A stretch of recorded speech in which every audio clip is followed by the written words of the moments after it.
बने कुत्ते थे राजी बने रहते गुंडा करती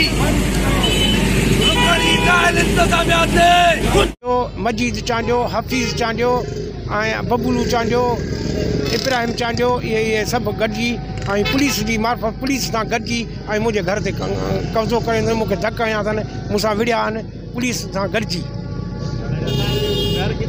घर हाफ़िज़ अर्ज़ुम हिन महिल मुंहिंजी रहाइश दादू छाणे शाहबाद में आहे। उहो हाफ़िज़ अर्ज़ुम मोहम्मद खोसे जो ॻोठु हाफ़िज़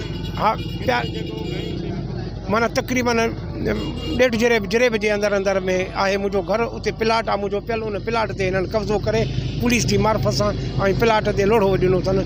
लोढ़ो हाँ असां पुलिस वटि विया आहियूं। पुलिस हुननि जी कार्रवाई कमदार हुननि जी जेका अॻिते पुलिस हुननि जी करे थी।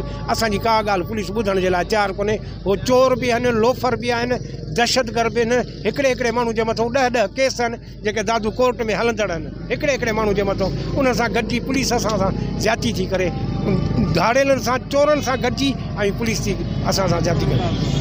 जी साईं, मुझो मुतालबो आहे उन्हनि खे गिरफ़्तार करे असांजो पंहिंजो हक़ ॾिनो वञे।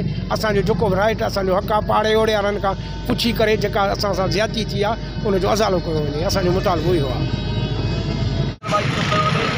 असांखे तंग कयो थो वञे ॾाढो। असांजो वॾेरनि जे ख़िलाफ़ सख़्त मां सख़्त कार्रवाई कई वञे।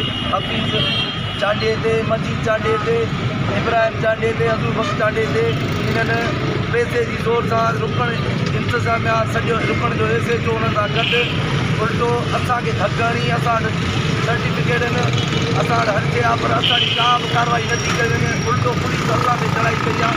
असां सिर्फ़ु इहो ई चवंदासीं पंहिंजी ज़िंदगी एस दादू खे असां पीपुल्स पार्टी चेयरमैन बिलाल भुट्टे खे चवंदासीं असां अहिड़ी नाचारी छोकी कई वञे, पर ग़रीब खे ॾींहों ॾींहुं लताड़ियो थो वञे। ॾींहों ॾींहुं को बि हिसाब नथो कयो वञे, असांखे उल्टो असांखे मारियो थो वञे, कुझु बि नथो कयो।